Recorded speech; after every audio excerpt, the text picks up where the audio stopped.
अस्सलामुअलैकुम। साथ में हूँ फैसल। खबर शामिल करते हैं पाकिस्तान तहरीक-ए-इंसाफ की जानिब से UC1 आज़म बस्ती में तरक्याती काम किया जा रहा है, जिसमें रोड और गलियाँ बनाई जा रही हैं।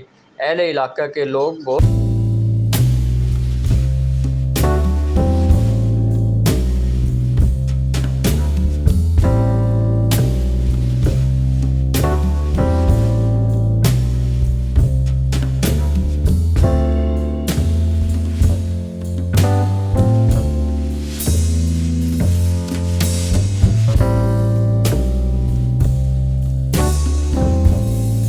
मैं इस दिन में बहुत खुशी महसूस करता हूँ जो हमारी UC1 वार्ड 1 में गली नंबर 2 में वहीद अफरीदी साहब आया, हमारा यूथ नौजवान मरवत साहब भी यहाँ पे, और यहाँ पे हमारे जो नौजवान इनकी भी कर रहे हैं। सब एक नारा लगाएंगे, इमरान खान जिंदाबाद, इमरान खान जिंदाबाद, पाकिस्तान तहरीक इंसाफ जिंदाबाद।